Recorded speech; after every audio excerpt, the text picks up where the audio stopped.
चलिए इस वीडियो में हम बात करते हैं कक्षा 10वीं का विज्ञान, जिसमें आपको पता है कि विज्ञान में 3 भाग होते हैं।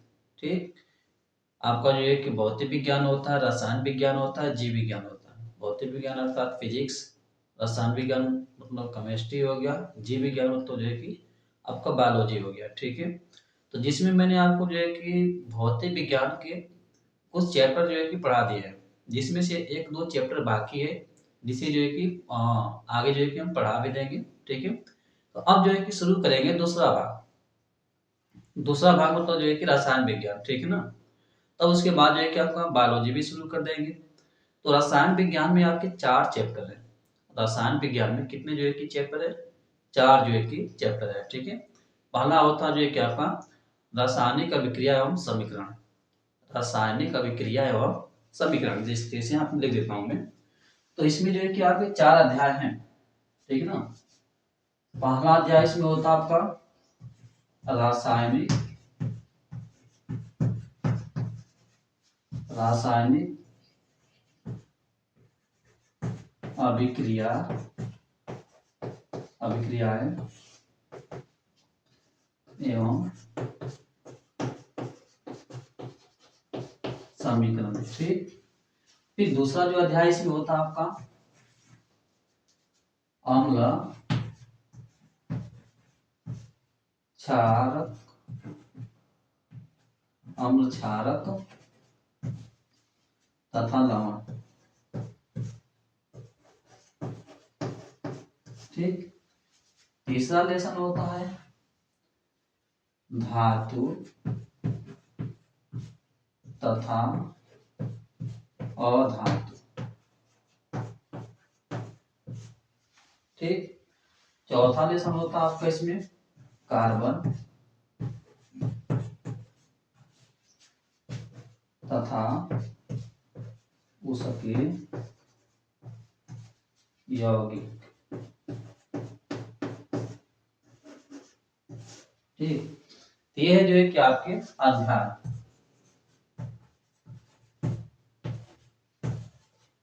रसायन विज्ञान। ठीक है, तो केमिस्ट्री में यही 4 लेसन है जिसको आपको पढ़ना है, जिसे आपको जो है कि पढ़ना है। ठीक ना, तो देखिए इसमें हम जो है कि चैप्टर कौन सा शुरू करेंगे? तो चैप्टर शुरू करेंगे जो है कि चौथा। क्यों? क्योंकि सबसे ज्यादा जो है कि आपका केमिस्ट्री में पूछे जाने वाला जो प्रश्न होता है, ठीक, सबसे ज्यादा जो पूछे वाला जो जिससे आपका सबसे ज्यादा प्रश्न पूछा जाता है वो अध्याय आपका चौथा ही है।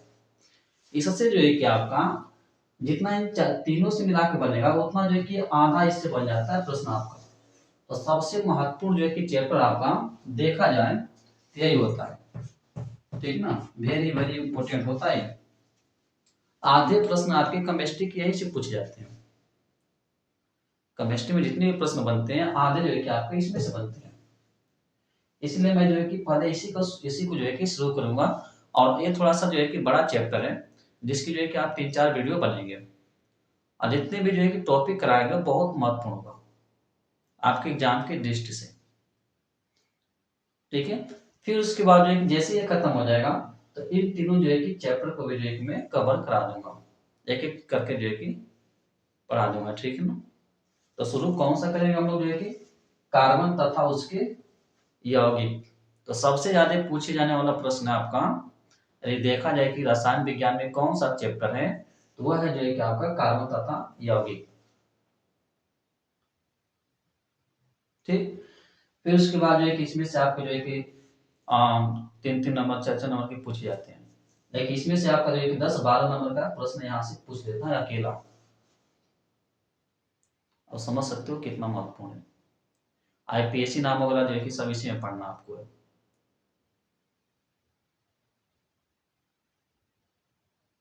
ठीक, तो चलिए जो है कि हम इस अध्याय को क्या करते हैं, शुरू करते हैं। जैसा कि आप देख सकते हैं लिखे हुए हैं कार्बन तथा उसके यौगिक। आइए चल रहा है कौन सा भाग आपको जो है कि विज्ञान का जो है कि रसायन विज्ञान है। ठीक ना, केमिस्ट्री कर लीजिए। तो यही 4 जो है कि अध्याय आपको केमिस्ट्री में पढ़ना है, जिसमें आप शुरू करेंगे जो है कि चौथे लेसन से। ठीक है, आप कहीं सब जो है कि आपको उल्टा चल रहा है, उल्टा नहीं। आपको जो है कि इसलिए मैं पढ़ा रहा हूँ इसको, क्योंकि देखिए 2026 में जो पेपर देने वाले हैं उन्हीं के लिए वीडियो बनाया जा रहा था।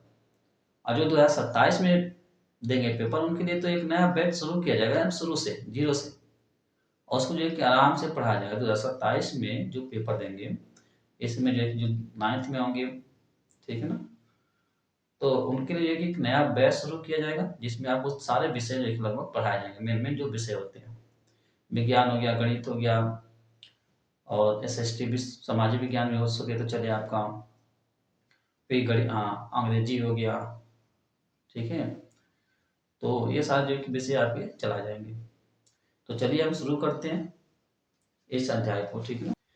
तो चलिए देखते हैं जो है कि हम लोग, तो अध्याय कौन सा देखेंगे, कार्बन तथा उसके यौगिक, ठीक है। तो पहले हम जान लेते हैं कार्बन के बारे में, कार्बन क्या होता है, ठीक है ना। कार्बन,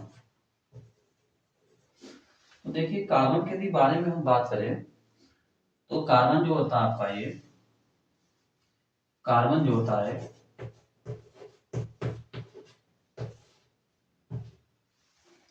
ये आपका अधातु होता है। क्या होता है, अधातु, ठीक। फिर हम बात करें जो है कि कार्बन का जो है कि परमाणु क्रमांक,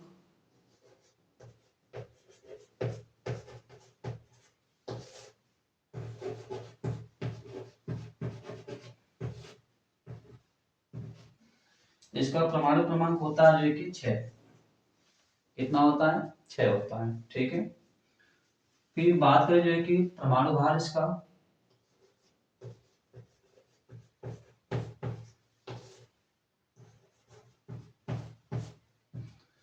तो परमाणु भार जो होता है इसका 12 भी मिलेगा आपको और 13 भी मिलेगा। लेकिन पूछा है कि इसमें से सबसे ज्यादा कौन मिलता है, तो कार्बन जो है कि 12 वाला, ठीक ना।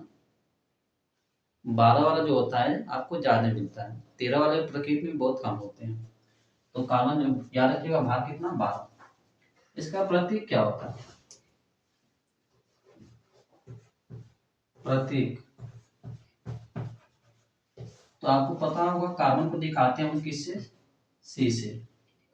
यदि यहाँ पे आप 6 दिखा देते हो तो ये कार्बन का जो है कि परमाणु क्रमांक होगा, और यहाँ पे आप दिखा देते हो 12, तो ये हो जाएगा इसका भार, ठीक है।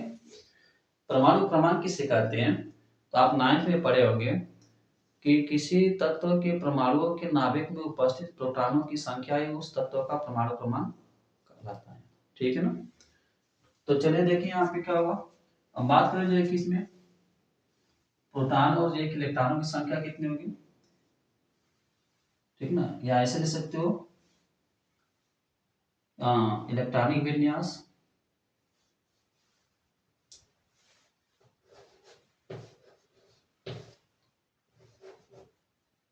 इलेक्ट्रॉनिक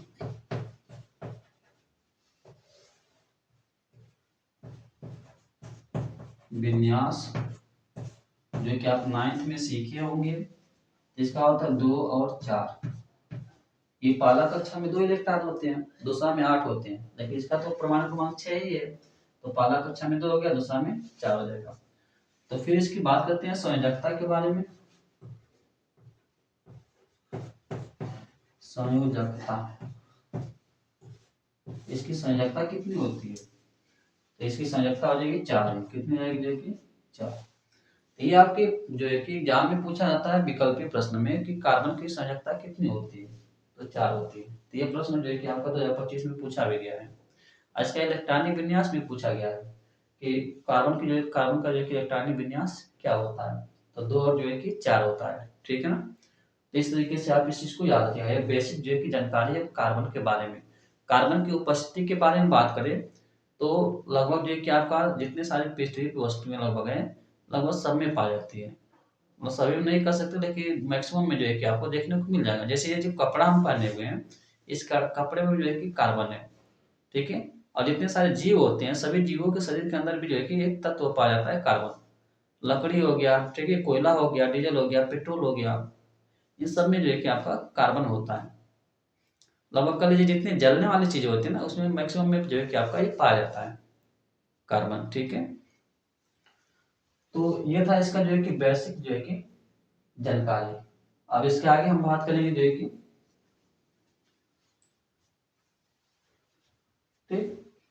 तो इसको आप नोट कर सकते हैं। फिर इसके आगे हम बात करते हैं।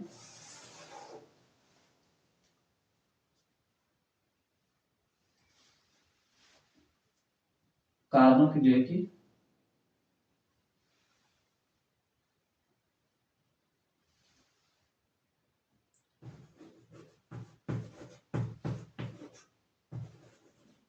कार्बन के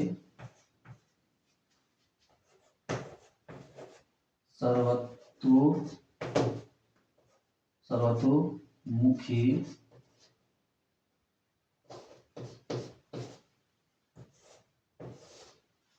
प्रकृति।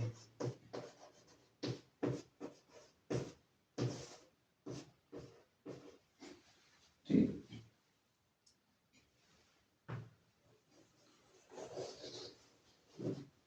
ये आपका पूछे जाने वाला प्रश्न जो है कि बहुत ज्यादा है।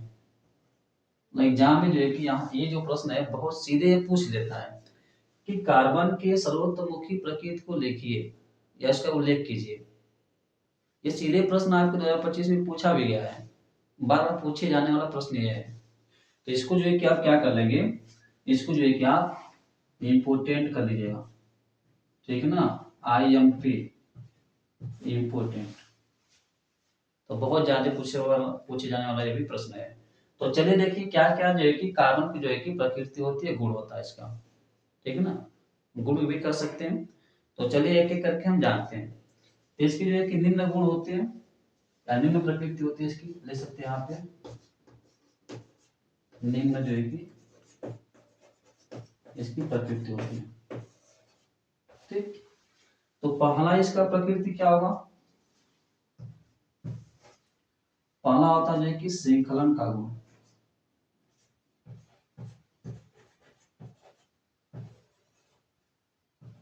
ठीक, श्रृंखलन। अब कहेंगे सर कि ये क्या होता है, देखिए तो किसी भी तत्व के जो परमाणु होते हैं यदि आपस में जुड़ जुड़ के एक लंबी श्रृंखला बनाते हैं, एक चैन बना लेते हैं, ठीक है, तो यही गुण कहलाता है श्रृंखलन का गुण।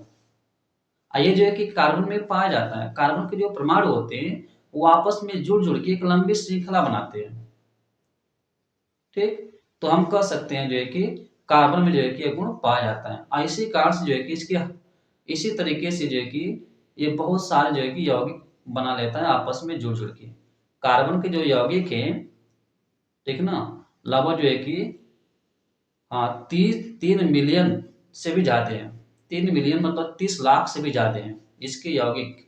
पढ़ते पढ़ते आपकी उम्र खत्म हो जाएगी, ठीक है। तो इसीलिए जो है कि इसका पूरा एक चैप्टर दिया है 10 में। आप ये 10 से जो है कि पास आउट होकर आप जाएंगे 11 में, तो इस केमिस्ट्री 2 भागों में बंटने वाली है। एक है कार्बनिक रसायन, एक है अकार्बनिक रसायन, और ऑर्गेनिक जो है कि केमिस्ट्री और जो है कि इनऑर्गेनिक केमिस्ट्री। ठीक है, तो कार्बनिक रसायन में उसको पढ़ेंगे आप जो कार्बन के यौगिक होते हैं, और अकार्बनिक जो है कि जो कार्बन जिसमें नहीं पाया जाता है उसके बारे में पढ़ेंगे। तो इसके जो कार्बन है, कार्बन के जो है कि आपके लाखों में जो है कि यौगिक है। अब क्यों है, तो जितने सारे यहाँ पे प्रकृति में दिखाऊंगा इसी के कारण उसकी जो है कि लाखों में यौगिक है। तो पहला उसमें से है आपका श्रृंखलन। तो श्रृंखलन से ही जो है कि उसके बहुत सारे यौगिक बन जाते हैं हजारों में, ठीक है। तो चलिए मैंने आपको श्रृंखलन क्या बताया कि किसी भी तत्व के परमाणु आपस में जुड़ जुड़ के एक लंबी श्रृंखला बनाते हैं, एक लंबी चैन बनाते हैं, यही गुण कहलाता है श्रृंखलन। आइए कार्बन कार्बन में जो है कि पाया जाता है, ठीक है। तो चलिए परिभाषा लिख देता हूं मैं इसका। किसी तत्व के परमाणु आपस में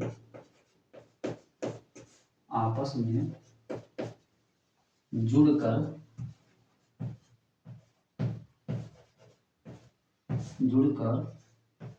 एक लंबी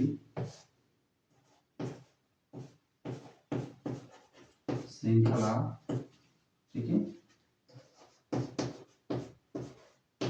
बनाते हैं, यही गुण श्रृंखलन कहलाता है। यह गुण क्या कहलाता है? श्रृंखलन कहलाता है।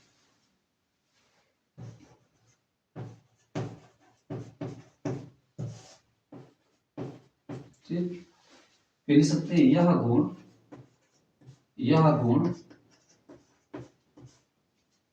कार्बन में पाया जाता है। कार्बन में जो है कि पाया जाता है। ठीक है, जैसे कि जैसे कि बात करें हम,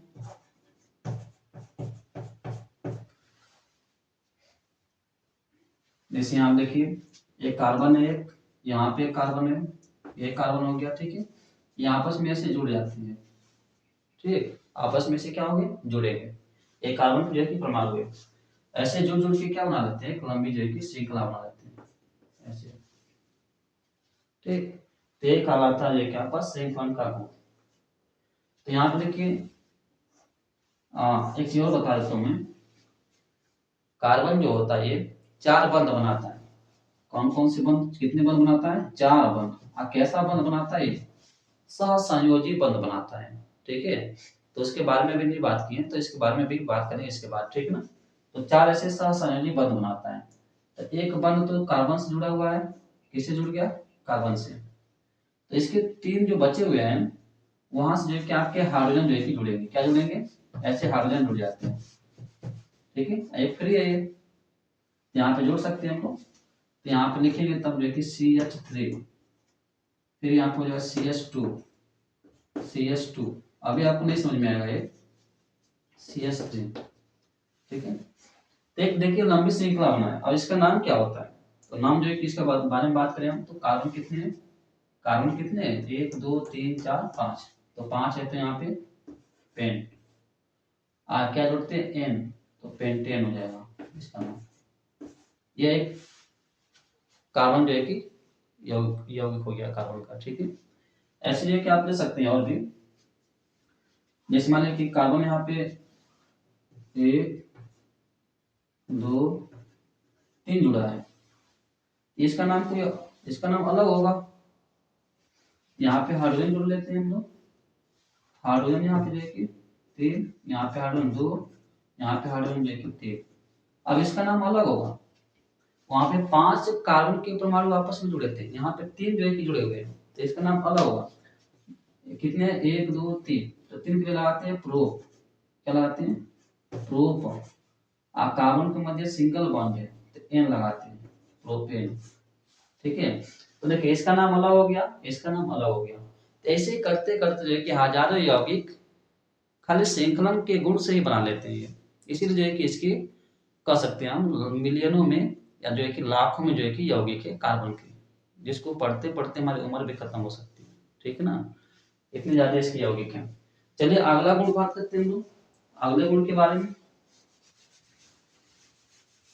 ठीक है,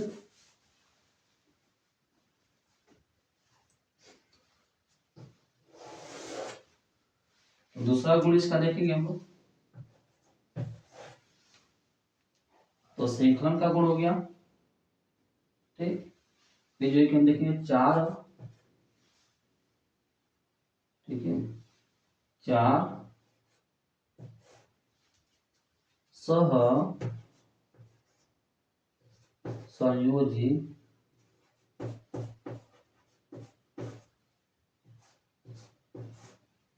बंध। ये कितना बंध बनाता है? 4। तो चलिए इसको देखते हैं हम लोग।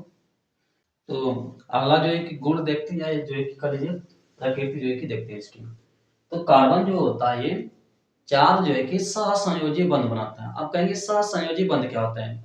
तो देखिए जब इलेक्ट्रॉनों की साझेदारी होती है, इलेक्ट्रॉनों की साझेदारी के कारण जो बंध बनता है उसे कहा जाता है सहसंयोजी बंध। और जो वह बंध जो इलेक्ट्रॉनों के स्थानांतरण के कारण बनता है उसे कहते हैं आयनिक बंध। क्या कहते हैं? आयनिक बंध। और आयनिक बंध हमेशा धातु और अधातु के बीच में बनता है। ठीक है ना, तो इस बात को याद रखिएगा। तो ये 4 जो है कि कार्बन कितने बंध बनाता है? 4। कितने बनाता है? 4। मैंने आपको बताया था यहाँ पे कि जो होता है 4 जो है कि बंध बनाता है इसे, क्योंकि इसके बाहरी कक्षा में कितने इलेक्ट्रॉन होते हैं? 4 होते हैं। ठीक है, तो देखिए तो यहाँ पे लिख सकते हैं कार्बन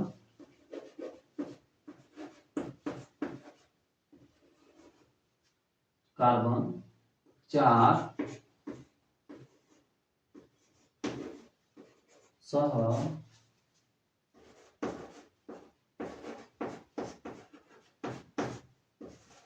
सहसंयोजी बंध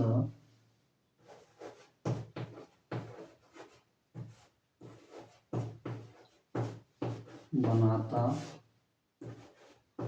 है। ठीक, जैसे एग्जाम्पल के बारे में बात करें इसकी,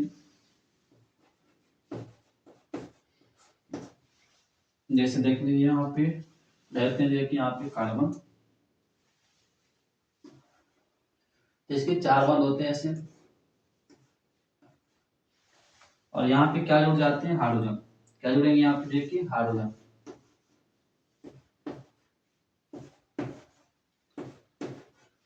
तो कितने बंद है इसके? 4। ठीक है ना, तो यहाँ पे इसका नाम क्या होगा? तो इसका नाम होता है देखिए मेथेन। क्या नाम होता है इसका? मेथेन। ठीक, या इसे कहा जाता है मार्स गैस भी। मार्स गैस,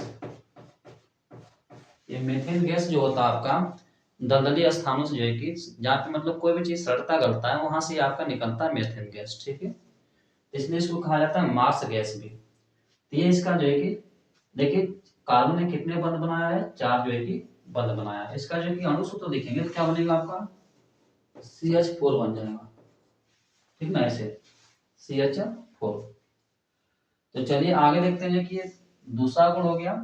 अब देखते हैं जो कि तीसरा इसका गुण या कर लीजिए प्रकृति। तो यहाँ पे लिखता हूं तीसरा। तीसरी जो प्रकृति होती है इसकी, पहला तो हो गया शीतलन, दूसरा हो गया 4 जो कि संयोजी बंध, तीसरा हो जाता है कि इसका बहुल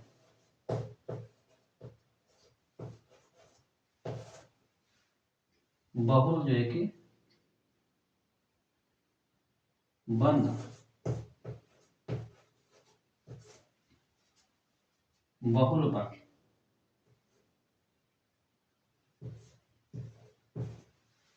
ठीक है, बहुल सहसंयोजी बंध ऐसे लिख सकते हैं। बहुल सह संयोजी बंध।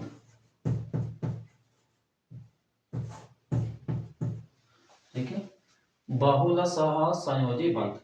तो देखिए जो कार्बन होता है, एक कार्बन जो है कि आपका द्विबंध और त्रिबंध भी बनाता है। यहाँ पे तो ये सिंगल बंध है। ठीक है ना, मतलब एकल बंध है कार्बन के मध्य। देखिए ये करता क्या है, ये कार्बन के जो है कि जो कार्बन होता है ये 2 कार्बनों के मध्य द्विबंध और त्रिबंध भी होता है। मतलब ये जो है कि द्विबंध भी बनाते हैं और जो है कि त्रिबंध भी बनाते हैं, और एकल बंध तो बनाते ही है। ठीक है, जब द्विबंध या त्रिबंध बनाते हैं तो उसी को लिखे हैं बहुल सहसंयोजी बंध। बहुल मतलब बहुत सारे, ठीक है ना, तो द्विबंध और त्रिबंध। ऐसा क्यों होता है? क्योंकि जो कार्बन का परमाणु होता है बहुत छोटा होता है। कार्बन के परमाणु के छोटे होने के कारण यह द्विबंध और जो है कि त्रिबंध जो है कि बनाता है। ठीक है, तो यहाँ पे लिख सकते हैं कार्बन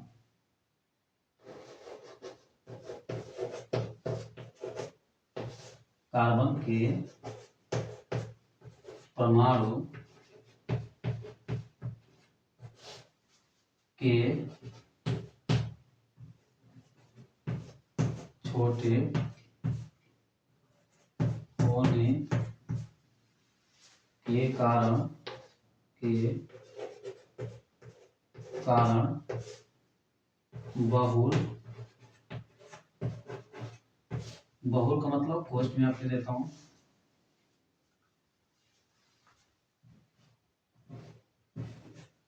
द्विबंध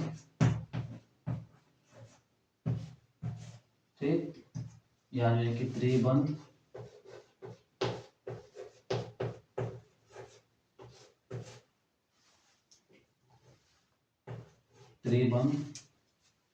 बनाने की प्रवृत्ति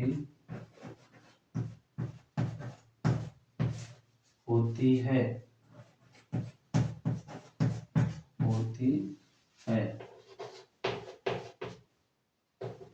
ठीक।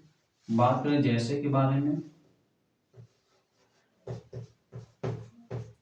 जैसे तो देखिए, जैसे मान यहाँ पे कार्बन है, यहाँ पे कार्बन है, इसके मध्य जो है कि द्विबंध है ठीक। तो देखिए यहाँ पे आप देख सकते हो, अब इसके दो बंध जो है कि फ्री है, एक यहाँ पे ऐसे दिखा लीजिए, एक जो है कि यहाँ पे, एक यहाँ पे दिखा लीजिए, एक जो है कि यहाँ पे। अब इन दोनों से जो है कि हाइड्रोजन जुड़ेगा, तो यहाँ पे एक हाइड्रोजन, यहाँ पे एक हाइड्रोजन, यहाँ पे एक हाइड्रोजन, यहाँ पे जो है कि हाइड्रोजन। अब इसका नाम क्या होगा, तो नाम रख सकते हैं। देखिए दो जो है कि कार्बन है तो दो के लिए लिखते हैं मेथ एथ, एक के लिए होता है मेथ, दो के लिए होता है एथ, क्या लिखेंगे एथ। यहाँ पर हो जाएगा एथ, यहाँ पे क्या हो जाएगा एथ।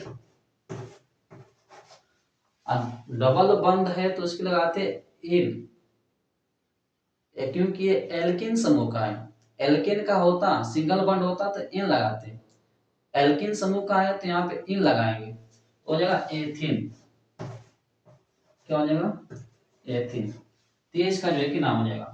और इसका सूत्र लिखना चाहेंगे तो सूत्र क्या हो जाएगा इसका, देखिए सी, यहाँ पे दो हाइड्रोजन है तो CH2, यहाँ पे जो है कि CH2, ये इसका सूत्र हो जाएगा ठीक है। आगे देखिए, ये तो हो गया ठीक है डबल बंड वाला। अब देखते हैं ट्रिपल बंड वाला, त्रिबंध वाला। तो जैसे यहाँ पे लीजिए कार्बन, यहाँ पे देखिए कार्बन ठीक है, तो इसके बीच में तीन बंद होंगे, एक दो तीन, तो बचा कितना इसका बंद, फ्री कितना है एक, इसका भी कितना फ्री है एक ठीक। तो यहाँ पे क्या जुड़ेगा, हाइड्रोजन आके जुड़ेगा, यहाँ पे क्या जुड़ेगा हाइड्रोजन ठीक है। अब इसका नाम क्या होगा, तो दो है कार्बन तो दो के लिए मैंने बताया एथ लगाते हैं, क्या लगाते हैं एथ, यहाँ पे हो जाएगा एथ। अब कार्बन तीन है, कार्बन के मध्य तीन बंद है ठीक है, तो ये एल्काइन समूह में चला गया, एल्केन एल्कीन एल्काइन ठीक है ना, ऐसे होते हैं, आगे पढ़ेंगे भी हम। तो एल्काइन में चला गया है तो उसके लिए लगाते हैं जो है कि अनुलग्न लगाएंगे, क्या पीछे क्या लगाएंगे, तो आयन लगाते हैं, क्या लगाते हैं आयन। यहाँ पे क्या बन जाएगा, तब आयन लगाएंगे तो हो जाएगा एथाइन ठीक, क्या हो जाएगा एथाइन। अब इसका सूत्र लिखना चाहोगे तो आप क्या लिख सकते हो, लिख सकते हो CH ठीक, या देखो सी कार्बन दो थे तो यहाँ पे सकते हो C2, और यहाँ पे हाइड्रोजन दो थे तो 2H2 C2H2, वैसे यहाँ पे सकते हो C2H4, इसको ऐसे भी लिख सकते हो C2H4, कोई दिक्कत नहीं ठीक। तो C2H2 ये इसका अणु सूत्र हो जाएगा ठीक है। ऐसी एथाइन को बोला जाता है एसिटिलीन भी, क्या बोलते हैं इसी को, एसिटिलीन भी कहा जाता है, इसी को कहा जाता है आपका एसिटिलीन, एसिटिलीन।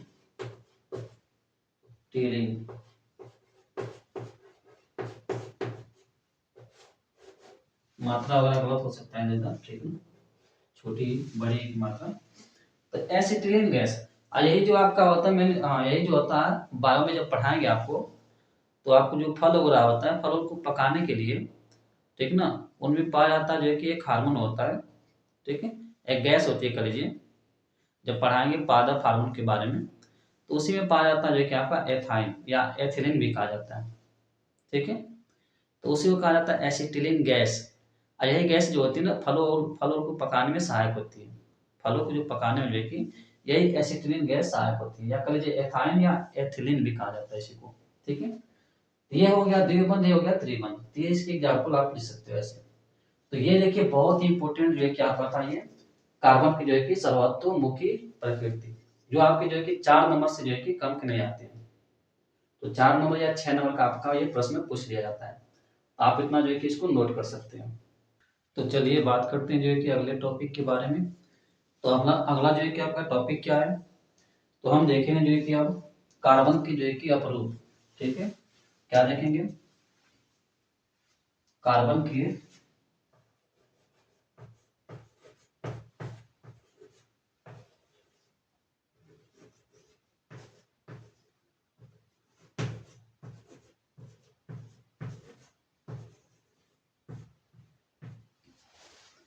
कार्बन के अपरूप। ठीक है, ये क्या होता है, जैसे मान लीजिए कि इसमें होता क्या है, कार्बन के अपरूप का मतलब क्या है, नाम से अपरूप कई रूप, ठीक ना। तो देखिए, कुछ ऐसे पदार्थ होते हैं जो कार्बन के बने होते हैं। ठीक, कुछ ऐसे पदार्थ होते हैं जो कार्बन के बने होते हैं, लेकिन उनका गुण अलग अलग होता है। बने तो कार्बन के ही होते हैं। जैसे मान लीजिए कि दो एग्जांपल लेते हैं, हीरा और जो है कि ग्रेफाइट। तो हीरा भी जो है कि आपका कार्बन से ही बना हुआ है, ग्रेफाइट भी जो है कि आपका कार्बन से ही बना हुआ है। अब दोनों में देखिए अंतर कितना है। हीरा जो है कि आपको दिखता है पारदर्शी, चमकता है, और वही जो है कि आप ग्रेफाइट देखिए स्लेटी या काला जो है कि दिखता है आपको। ठीक है, और जो हीरा होता है विद्युत का कुचालक होता है, मतलब उसमें विद्युत धारा नहीं प्रवाहित होती है। लेकिन वही आप देखोगे जो है कि ग्रेफाइट में, तो वह जो है कि विद्युत का उसमें प्रवाह होता है। ठीक है, अब ऐसा क्यों होता है, तो यहाँ पे हम बात करेंगे इसी के बारे में, हीरा और जो है कि ग्रेफाइट के बारे में, क्योंकि आपकी एक बुक में दिया हुआ है। ठीक है ना, आपको पढ़ना है।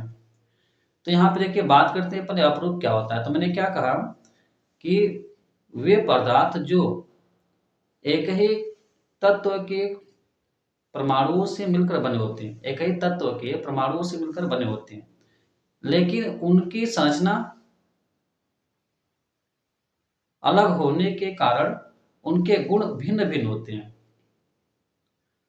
ठीक है, उनके गुण भिन्न भिन्न होते हैं, वही कहलाते हैं जो कि अपरूप। क्या कहलाएंगे, अपरूप, जिस भी तत्व के रहेंगे। तो यहाँ पे कार्बन के अपरूप पढ़ना है।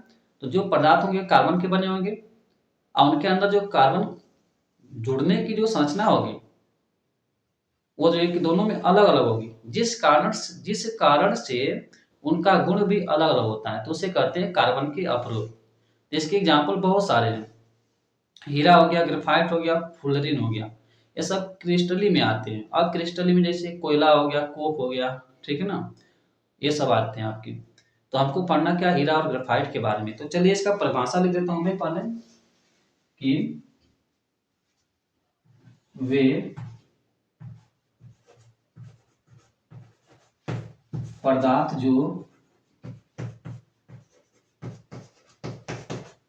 कार्बन के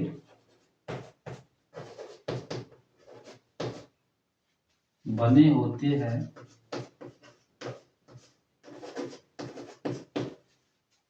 लेकिन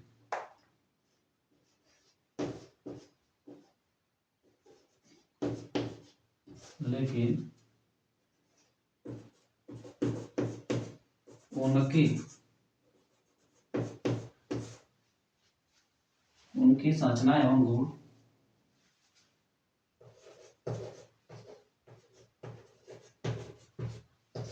संरचना एवं रासायनिक गुण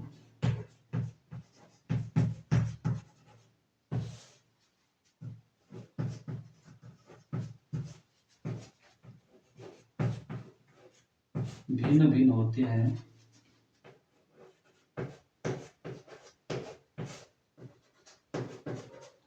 उन्हें कार्बन का अपरूप कहते हैं, अपरूप कहते हैं।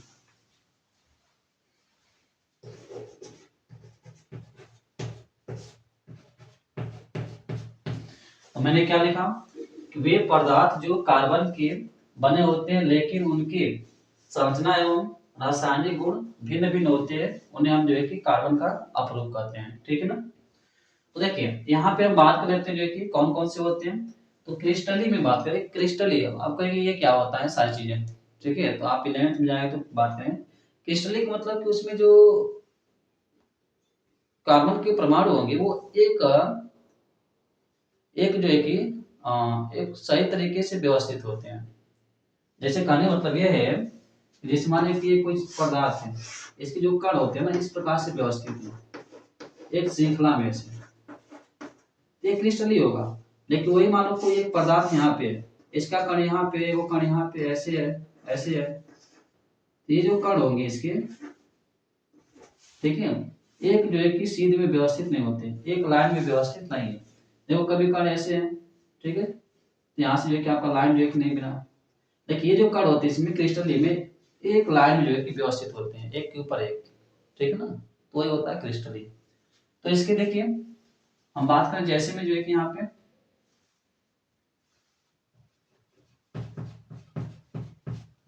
जैसे में हीरा, ग्रेफाइट,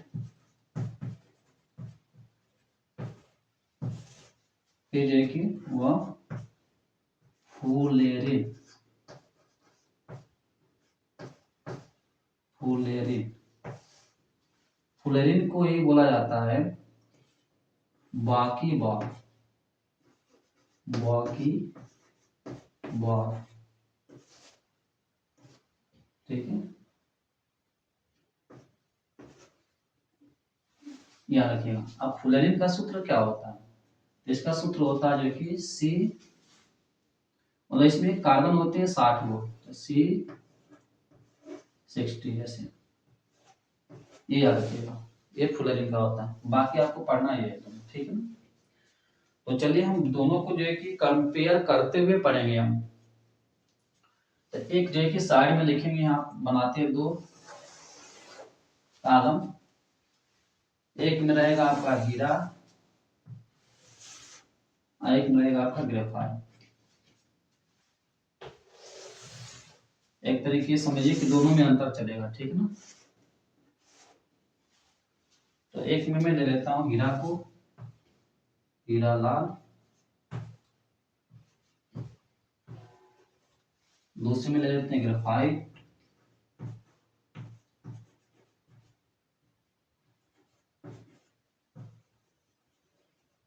ठीक, ये।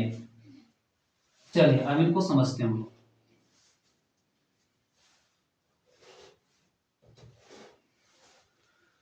तो यदि हम बात करें हीरा के बारे में, तो थोड़ा सा बेसिकली जो है कि यहाँ पे सुन लीजिए, ठीक है ना, इसके बारे में।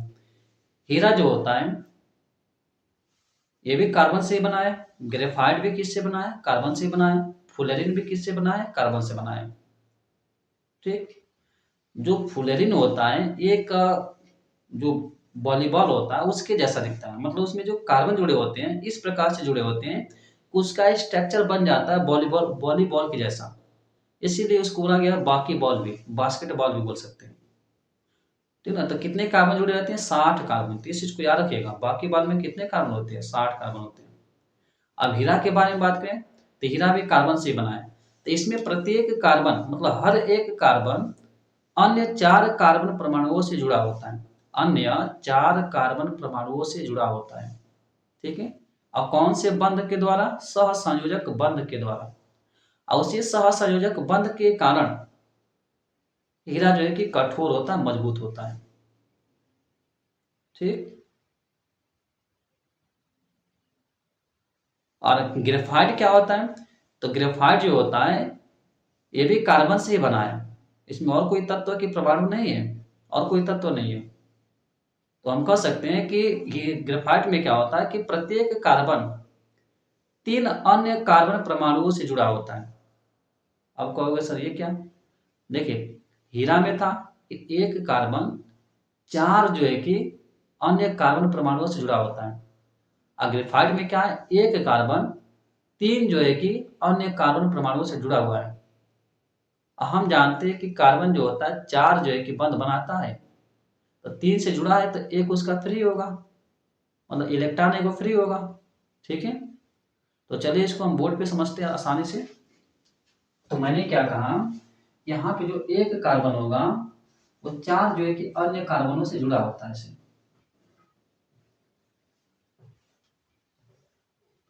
ठीक।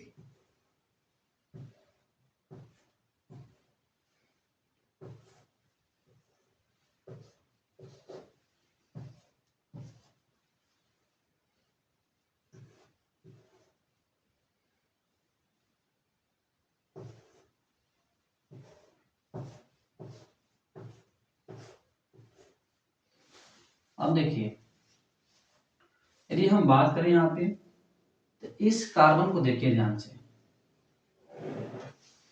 ये जो कार्बन है 4 कार्बन से जुड़ा है, 1 2 3 4, तब तो इसका एक भी इलेक्ट्रॉन फ्री नहीं होगा, क्योंकि इसके बाहरी कक्षा में कितने इलेक्ट्रॉन होते हैं, 4 इलेक्ट्रॉन होते हैं।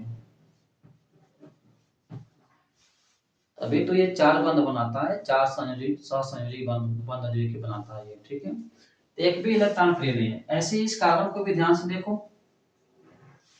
1 2 3 4, ये भी 4 जो है कि परमाणु से जुड़ा हुआ है।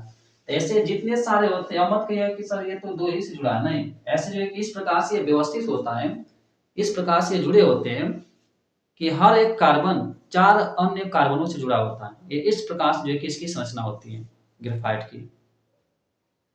तो 4 जो है कि इसमें बंध बन रहे हैं हर जो है कि कार्बन के बीच में।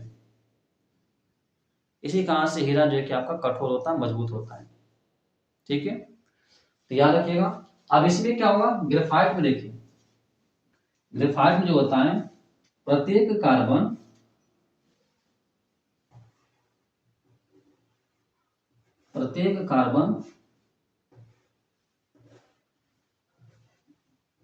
तीन अन्य कार्बन परमाणुओं से जुड़ा होता है, ठीक।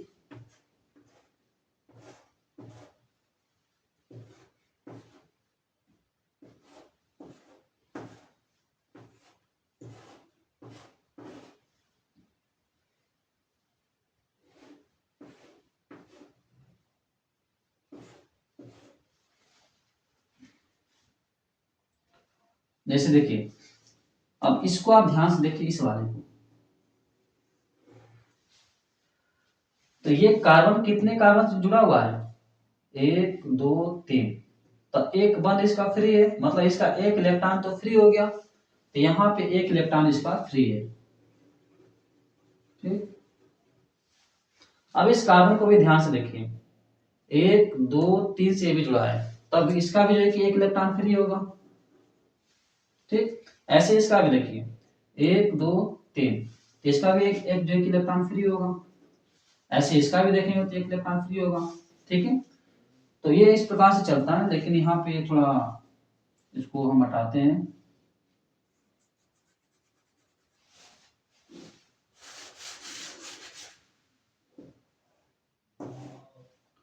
ठीक है। इसका भी जो है कि एक फ्री होगा, इसका भी एक फ्री होगा।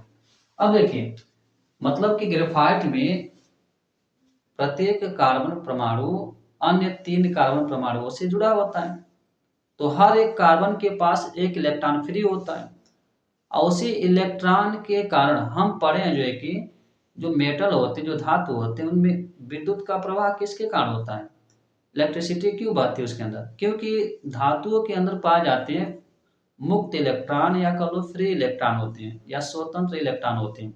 वही जो है कि विद्युत ऊर्जा को एक जगह से दूसरी जगह पे ले जाने का काम करते हैं, तो उसी को हम कहते हैं कि तार में जो है कि करंट बह रहा है, ठीक है ना। तो मुक्त इलेक्ट्रॉनों के कारण ही किसी चालक में धारा प्रवाहित होती है। तो ये प्रश्न पूछा जाता है फिजिक्स में भी, तो इस बात को याद रखिएगा। तो यही इसी के कारण जो है कि ग्रेफाइट में भी इसी मुक्त इलेक्ट्रॉनों के कारण, ये कौन है, ये है जो है कि मुक्त इलेक्ट्रॉन, ठीक है, मुक्त इलेक्ट्रॉन है।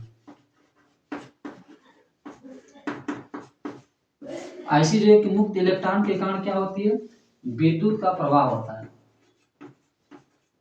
विद्युत धारा का जो है कि प्रवाह होता है, ठीक।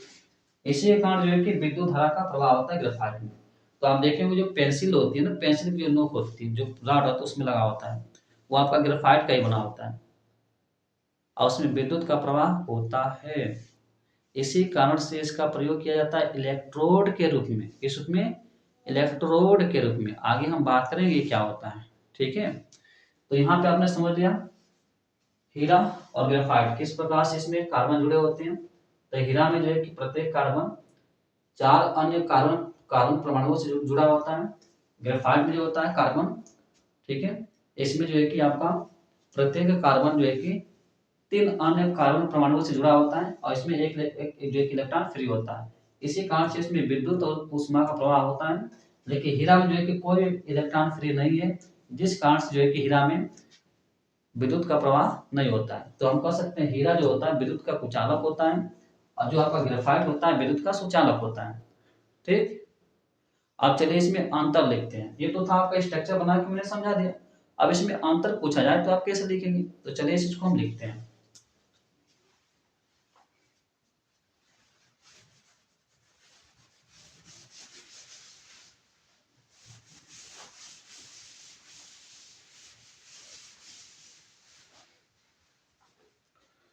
तो देखिए इसमें क्या होगा, लिखेंगे इसमें,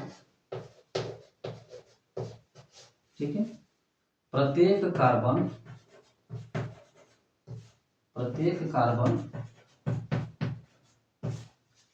4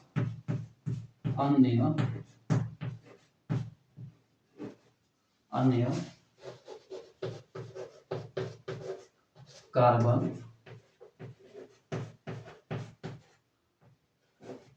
परमाणु से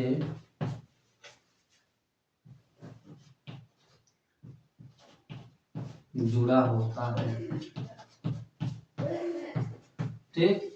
तो क्या लिखने हैं कि 4 अन्य कार्बन परमाणुओं से जुड़ा होता है प्रत्येक कार्बन, ठीक है। देखिए इसमें क्या होता है, तो इसमें लिखेंगे आप देखिए ग्रेफाइट में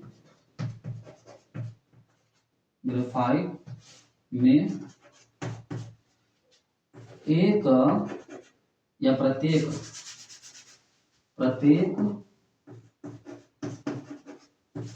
कार्बन परमाणु प्रत्येक कार्बन परमाणु 3 अन्य कार्बन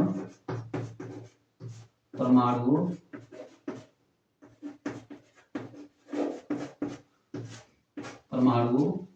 से जुड़ा होता है, ठीक है। अब देखिए यहाँ पे दूसरा क्या लिखेंगे, इसमें मैंने आपको बताया कि इसमें विद्युत का प्रवाह नहीं होता है, तो लिखेंगे यहाँ पे यह उस विद्युत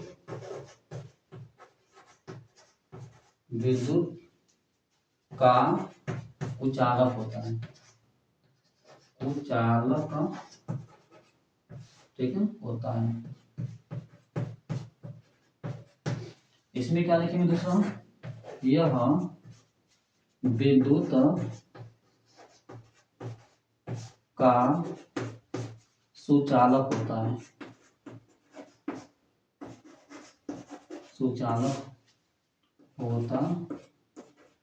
है, ठीक। तीसरा क्या लिखेंगे इसमें अंतर, हीरा को कैसा लिखता है, पारदर्शी। यह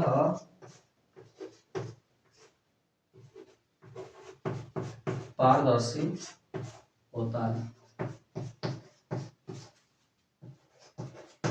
इसको क्या लिखेंगे तीसरा, यह, ठीक है, अपारदर्शी होता है,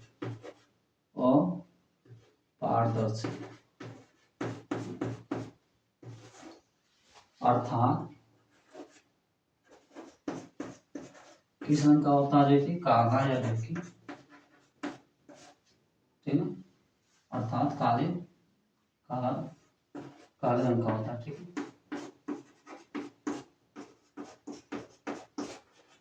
काले रंग का होता है जिससे आगे देखिए क्या होता है, चौथा क्या लिखेंगे, ठीक, इसका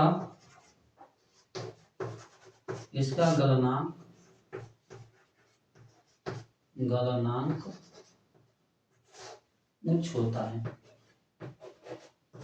उच्च होता है। इसका लिखेंगे इसका गलनांक अपेक्षाकृत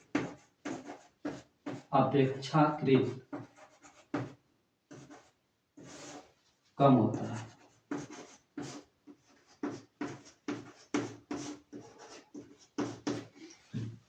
गलनांक क्या होता है? जिस ताप पे कोई भी चीज गलता है ना, पिघल जाता है, उसे हम उस पदार्थ का गलनांक कहते हैं। ठीक है,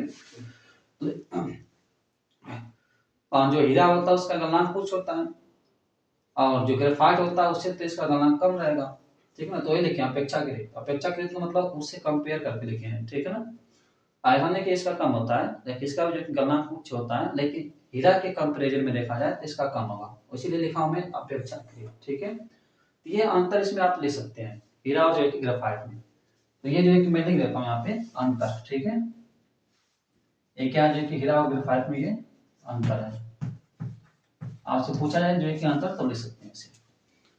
तो आप चाहो तो इसको नोट कर सकते हैं वीडियो को रोक के। ठीक है ना, चाहे स्क्रीनशॉट ले लीजिए, अच्छे से आप अपना नोट बना लीजिए। तो ये प्रश्न पूछा जाता है आपसे हीरा और जो है कि ग्रेफाइट के बारे में।